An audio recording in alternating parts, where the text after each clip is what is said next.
G'day mates, welcome back to my YouTube channel. In today's video, I'm going to be covering all the big NA team changes. Of course, it's NA East, and we have yet again another Snakening, this time taking place after the first week of FNCS. We've had huge names: Kreo, Blake, Illest, XMB, Scrubs. There are so many team changes. I'm going to cover all of them, why they happened, and also we have a big pro returning back onto the scene. I can't wait to talk about that. We have someone coming back from retirement, which is great after seeing so many pros retire this season.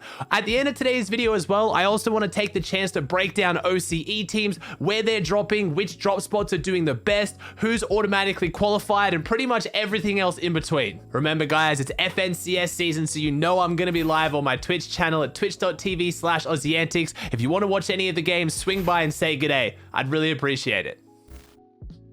Now, to sum up the situation with NA East, we actually have Bucky doing a really good job on his Twitter. He said, Kreo infiltrated Bully's trio, made them drop OSP, dropped Frist, picked up threats, dropped threats, picked up Calc, top 5 in DreamHack with Calc, dropped him for Illest, then dropped Illest for XMB. Bro, on my life, Kreo is a businessman, LOL. And I know that sounds crazy. You're thinking, Aussie, like there's no way, Bucky's just trolling, Bucky's just being Bucky.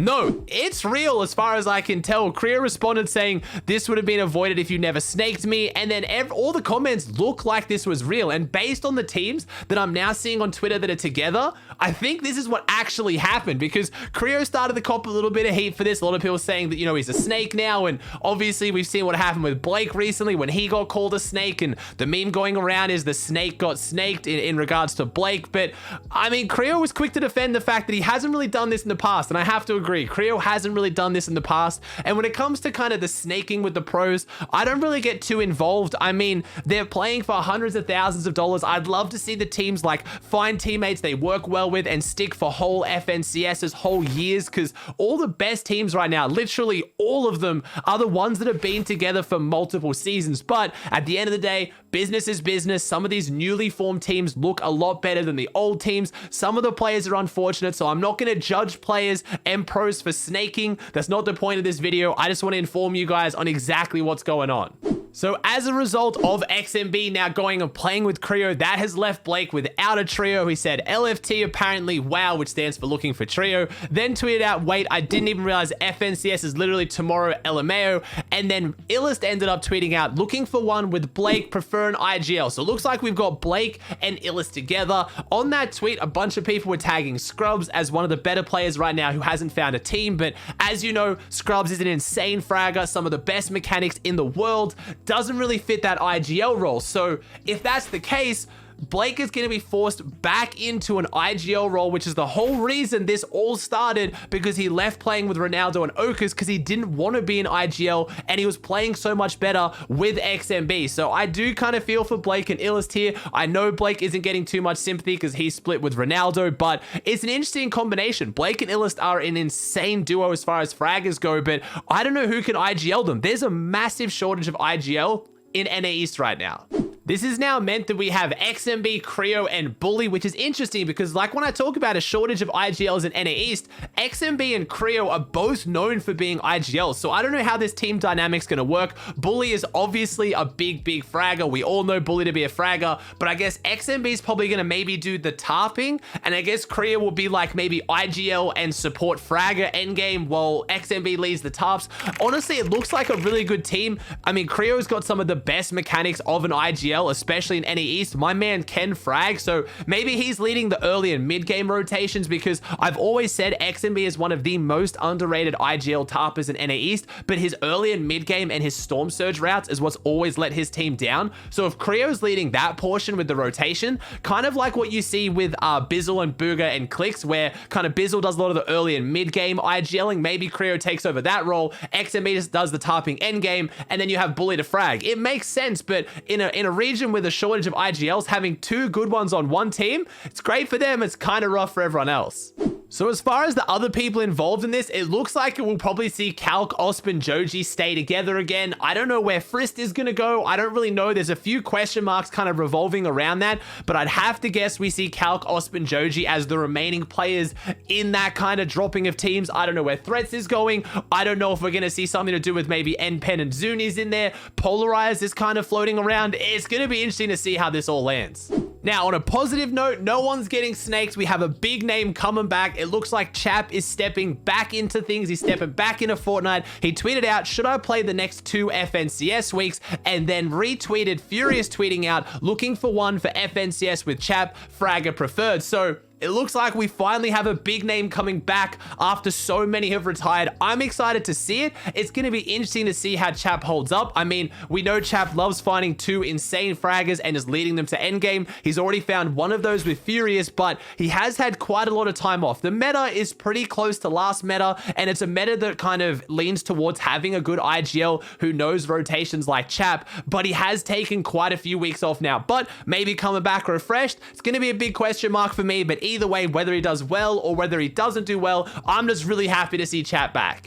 Kicking off with the 3 drop spots and teams that automatically qualified into the finals, the teams that did the best in round 4, OCE was really surprising. We had Jake, Rax, and Ronan going Spire. They also had Risky Reels though, so that's why I think it works, because they had both those locations. If it was just the Spire by itself, I've talked about this before, it just really isn't enough loot as a drop, so that kind of explains that one, but even still, I'm pretty surprised. The second one really surprised me. We had Faulty, Seiko, and M1, and it's not just because it's a team that honestly I didn't have as high hopes for, and I don't mean to smack talk them. They came first, so clearly I wasn't paying attention, or they just popped off. They got 172 points, but they're dropping Stealthy Stronghold, and that's been a drop that there's not really any one team on any region I think that's had insane success from. I know CRR was going there at one point during the last FNCS for EU. We also have Mars going there currently for NA East and doing really good things in Cash Cups, but when it comes to the final rounds, the set lobbies,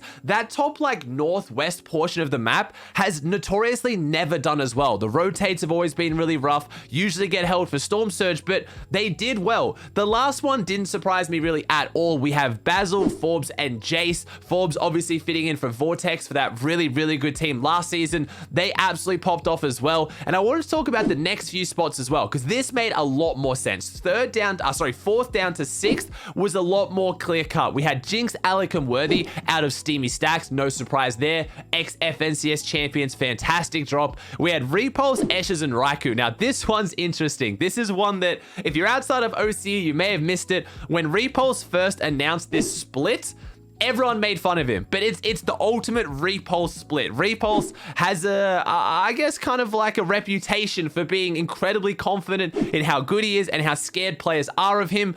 Similar to like kind of a Noah Riley of OCE. He's a very scary fighter, and because of that, he was able to claim all of retail, all of the Spire, all of the Flopper Pond, all of the bridge, and all of the Henchman House. Like, they have so much loot to the point where a lot of really smart pro players and coaches chimed in being like, hey, you're gonna get all this loot, but how are you actually gonna manage your Storm Surge? What are you gonna do about that? Well, they still did really well. They came in 5th place overall. Their last game, they actually, again, Repulse being Repulse, was so confident in how well they were going to do in future weeks.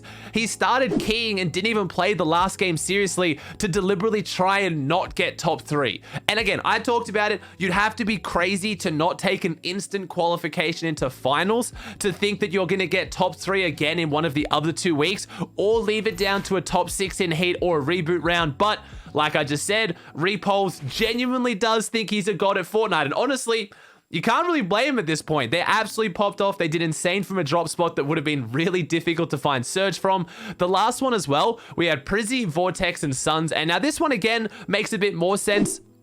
Phenomenal team, obviously. Vortex going from Basil and Forbes, now playing with Prizzy and then Suns. They're dropping Slurpee Swamps, and that's not really a surprising drop for me to do really well from. But the thing to point out is you got to remember, those 3 really good drop spots that teams have already qualified out of are uncontested, and other teams could go them right now. So again, we're talking about Volks, Sync, and Sorif at Pleasant Park. They came top 3 last FNCS. Muzz, Speedy, and Looter at Lazy Lake, and then Tui, Suns, and Cork at Misty Meadows. And those 3 drops are incredibly strong, but there wasn't really one team that went those drops, you know, kind of loaned them and did insanely well from them like we saw in other regions like NA East and EU. If we look around the rest of the map as well, we have Freshwell and Oatley still at their Holy Hedges. They've also managed to get Rainbow Rentals, so a lot of loot for them, and there was a fair bit of pressure on them. They started off this season not too great. Fresh and Rel obviously making the choice to drop Newbatoon and pick up Oatley. It wasn't looking too crash hot. When it came to the round 4, they did pretty well. They came 11th, wasn't really close to that top 3, but was overall a good performance. Right next to them, the other big talking point was obviously the X2 twins who picked up Newbatoon, who weren't even going to play this FNCS originally, or at least Jesse wasn't, who then went on to come 7th and get, you know, pretty close to auto qualification. They had 145 points, 168 was auto qual. They played insanely well, and they're doing that out of a drop spot that is, in my opinion, one of the strongest on the map. I've talked about it already. It's that kind of castle down to the Holy Hedges split, which, you know, makes them rotate through Fresh's team quite often.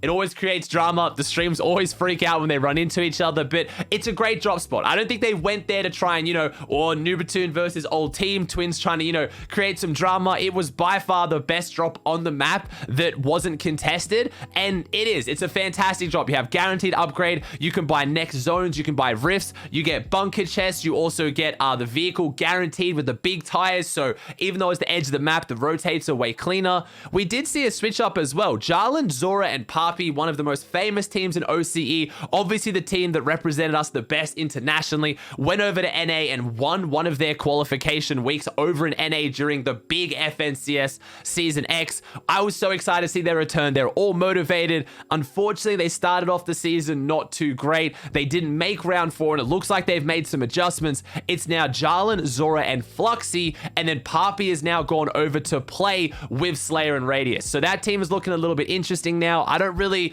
know which one kind of ended up better now. Sorry, Slayer and Radius. Yeah, they're now dropping Dirty Docs as well. So I don't know which teams ended up better. They just traded a player and kept their drop spots. We'll have to see. I like the fact that they're not trying to stick with a team that's not working, but I'm really sad to see what obviously is arguably our best team in OCE Trio history split up.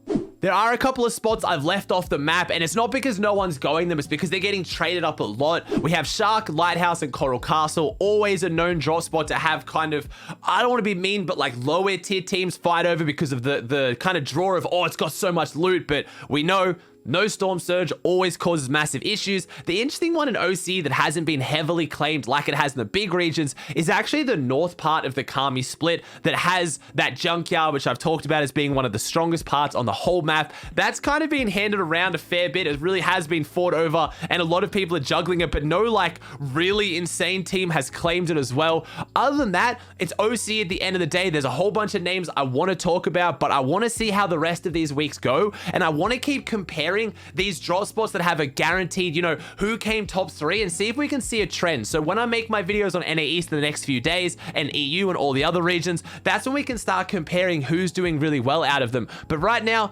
OCE's kind of going the way you'd expect OCE. Like I said, not many people would have expected 2 Faulty, Seiko, and M1 to qualify. I'm going to be honest and say that. Jack, Rax, and Ronan's an interesting one. Jake is obviously the player that last FNCS really had an unfortunate run of it when his teammate Skits slept in through the qualifiers, which kicked up a whole bunch of drama, but he's already straight through into the grand finals of this one, which is exciting. But other than Basil, Forbes, and Jace, it's been a few kind of, I guess, unexpected top 3s, and I want to see if we're going to see this weekend. I'm not really sure.